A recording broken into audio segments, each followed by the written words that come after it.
रहा हूँ रानी, मैंने बहुत आश्चर्य का बात देख रहा हूँ कि रानी के बाहों में बेटा का कफन, रानी का धर है पानी में और दोनों पैर है पानी से ऊपर। लगता है कि जिस वक्त बेटा के लिए पानी ले रही थी उसी वक्त बेटा के याद में रानी अपना होश आवास गमा दिया है। ठीक है, मैं इसे जगा करके ले जाऊंगा जहां मेरा अभागल बेटा का लाश पड़ा है।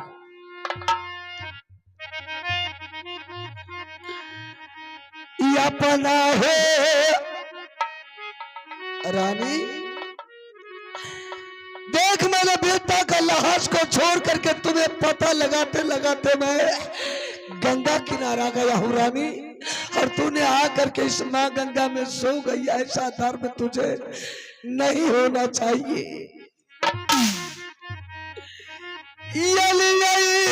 बेटा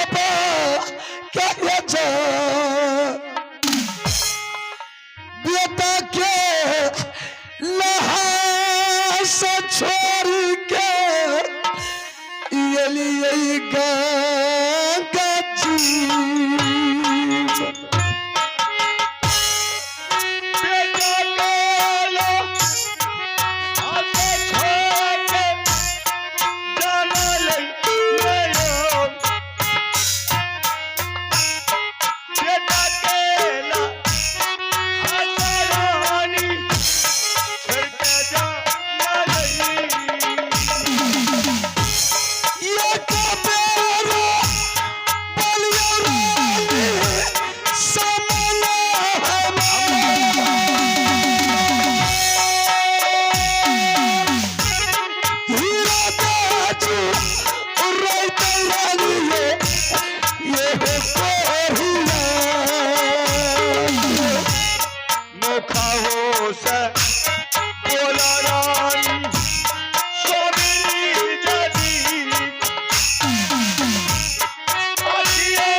रानी,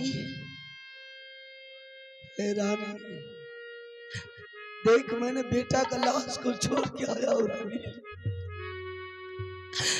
लेकिन मैंने एक बात बहुत आश्चर्य का देख रहा हूँ। रानी के तीर, रानी के बदन से ये खून, ये रानी रानी,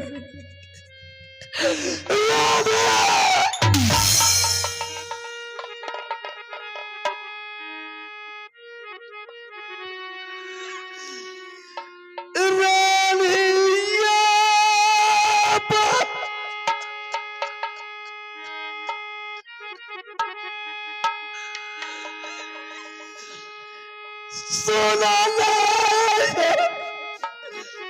राजिया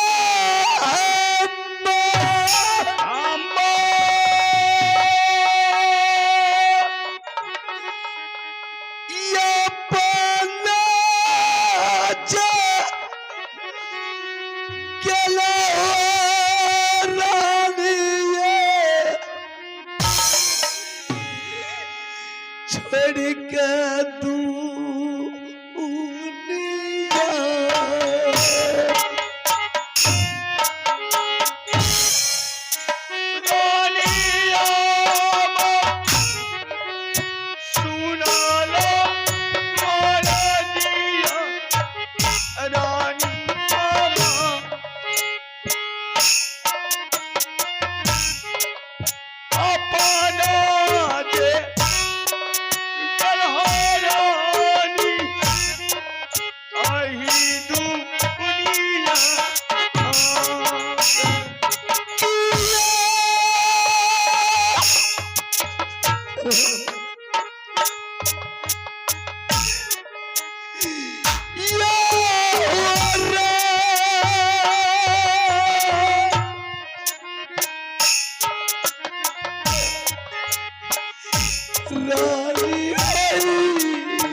यही है जग, यही है जग।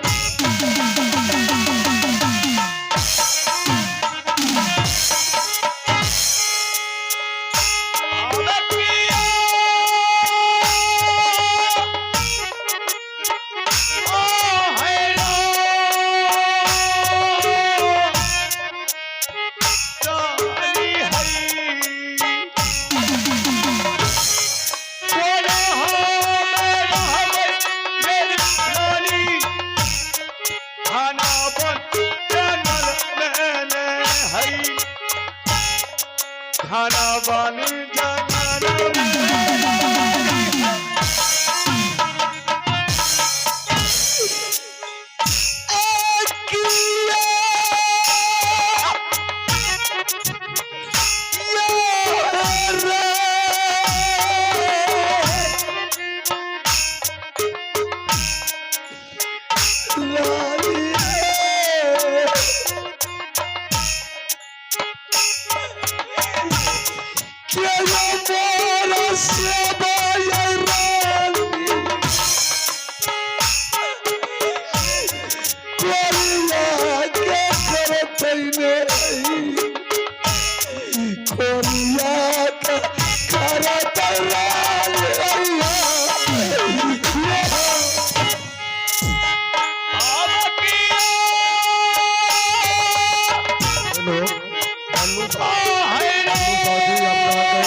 आने का कष्ट आप चाहे कहीं भी हो, मंदिर के आगे आने के लिए कष्ट कीजिए।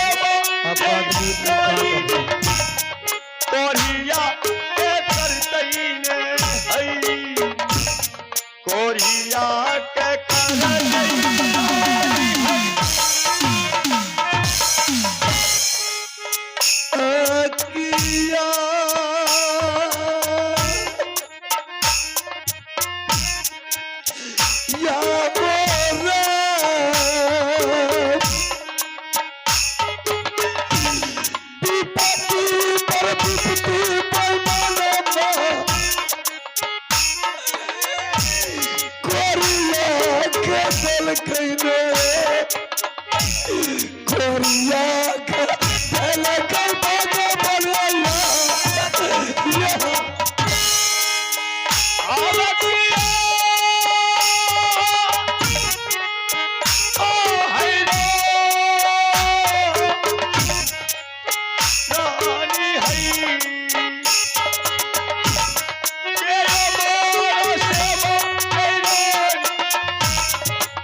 कोरिया के करतई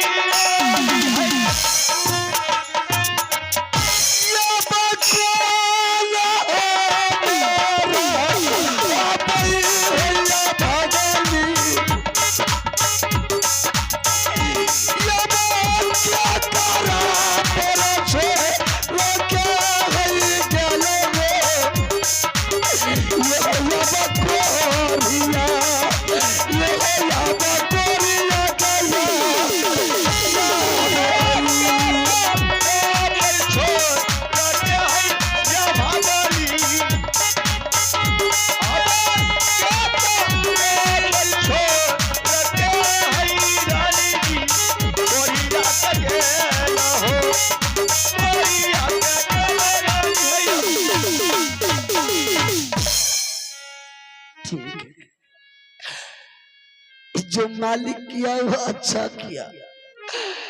मरने वाला मैं था, लेकिन हम जैसे पापी ये संसार में दर बदर का ठोकर खा रहा।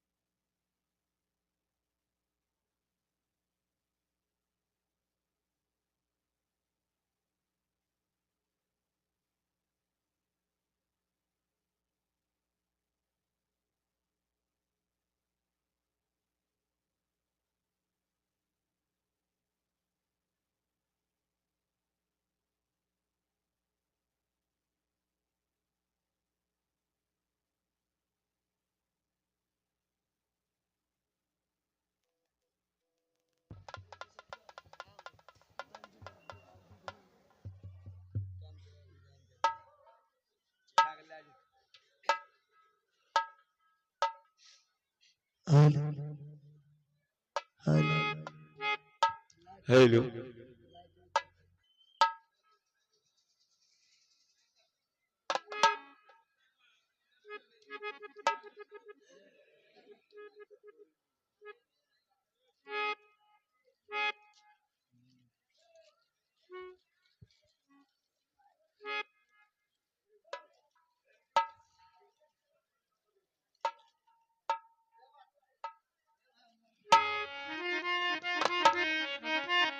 इसे भी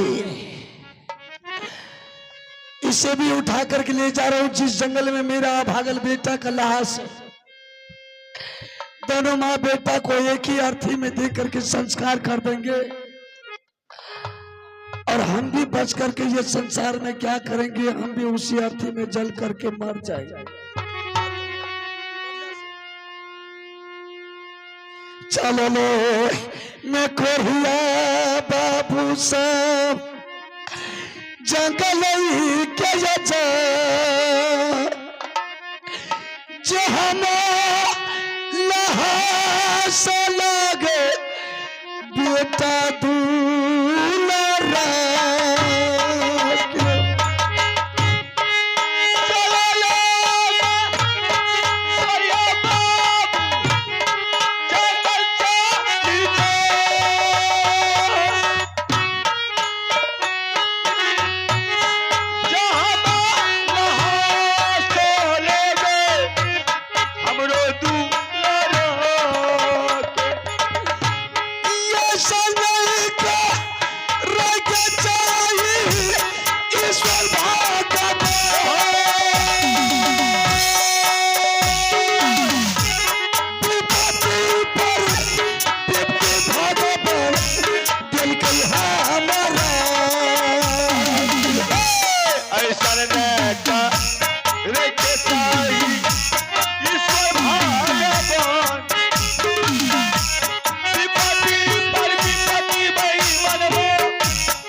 आइए श्रीमान, एक पुरस्कार मिला है। आप है मन्नू चौधरी खजूरबन्ना। आप है मन्नू चौधरी खजूरबन्ना, उनके तरफ से शानदार 100 रुपए का नोट मिला है।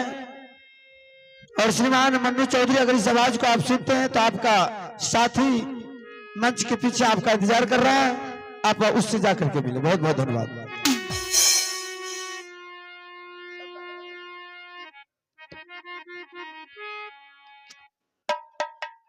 मैंने छोटी रानी के नैहर पहुंचता हूं तो वहां भी नहीं है, शायद वहां नहीं है, आखिर गई कहां? बच्चे का लाश कब तक दरबार में पड़ा रहेगा और उस बच्चे के लाश जब तक दरबार में रहेगा शायद दुनिया के लोग को पता चल जाएगा कि आज रुदल सिंह के नहीं रहने के कारण उसका बच्चा का लाश दरबार में पड़ा रहा, तो कोई नहीं बोलने के लिए। चल करके खुद अब जो भी कुछ जवाब देना होगा मैं खुद जवाब दे देंगे, लेकिन मैं अपने हाथों से बच्चे को संस्कार करेंगे। अब राज महोबा चलते हैं, बच्चे को लाश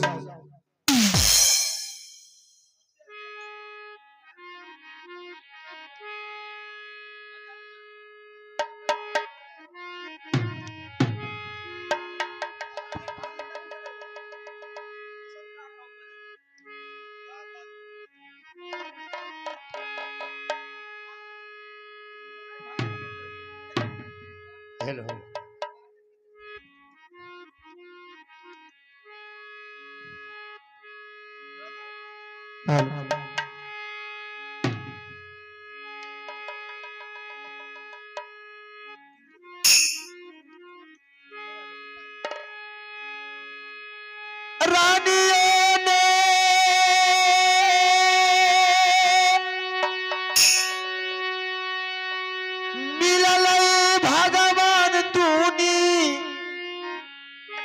या में जा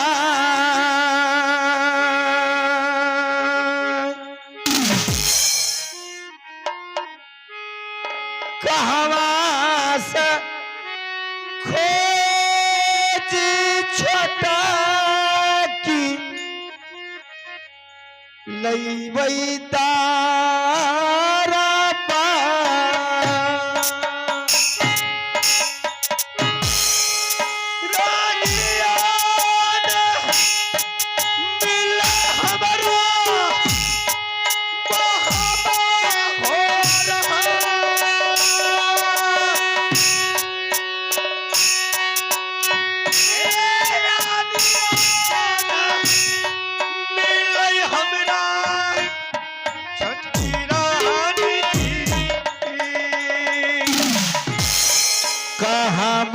सखो जिरानी दरबार में जाए कहाँ सखो जिलई गई छटकी रानी जी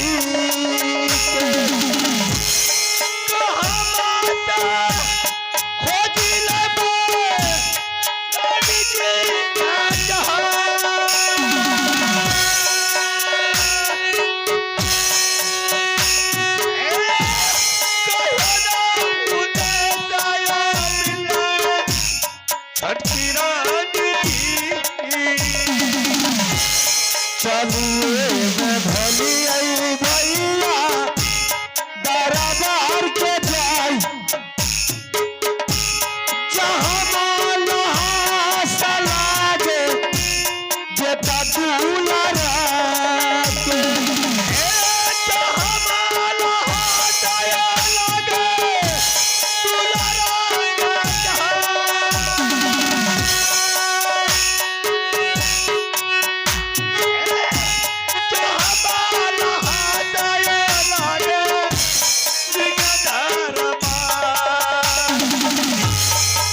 शांत तारा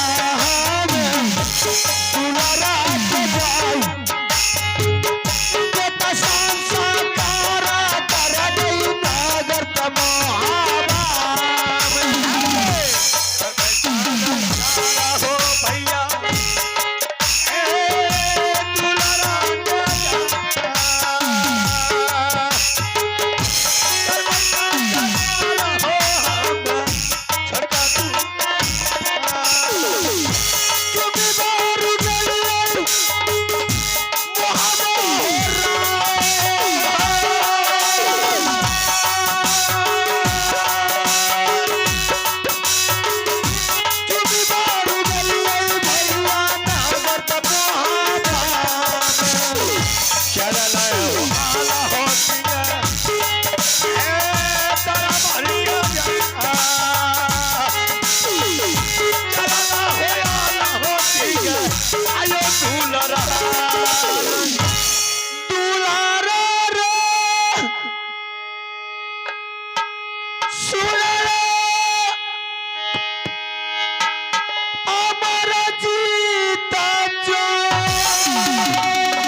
चकलाहस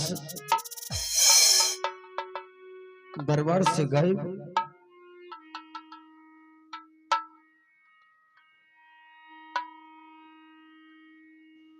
आज ऐसा नौबत देखना पड़ रहा है कि मेरा बच्चा कल्लाहस भी दरबार से गायब हो गया। शायद ये किस जन्म का चूक हुआ जो मेरे साथ आज ईश्वर ऐसा कर रहा है। भगवान अगर यही सजा देना था तो सारे परिवार के साथ एक ही साथ सजा देना चाहिए, मुझे क्यों छोड़ दिए? ये दिन देखने का पड़ रहा है आज कि मेरा बच्चा कलाश दरबार से गायब हो गया है। लोहा का शरीर मेरा भाई का था, 6 मिनट में विनाश हो गया है। छोटी बहू रानी दरबार में नहीं मिल रही है। ये सब दिन देखना पड़ रहा है। गुरु महाराज अगर मुझसे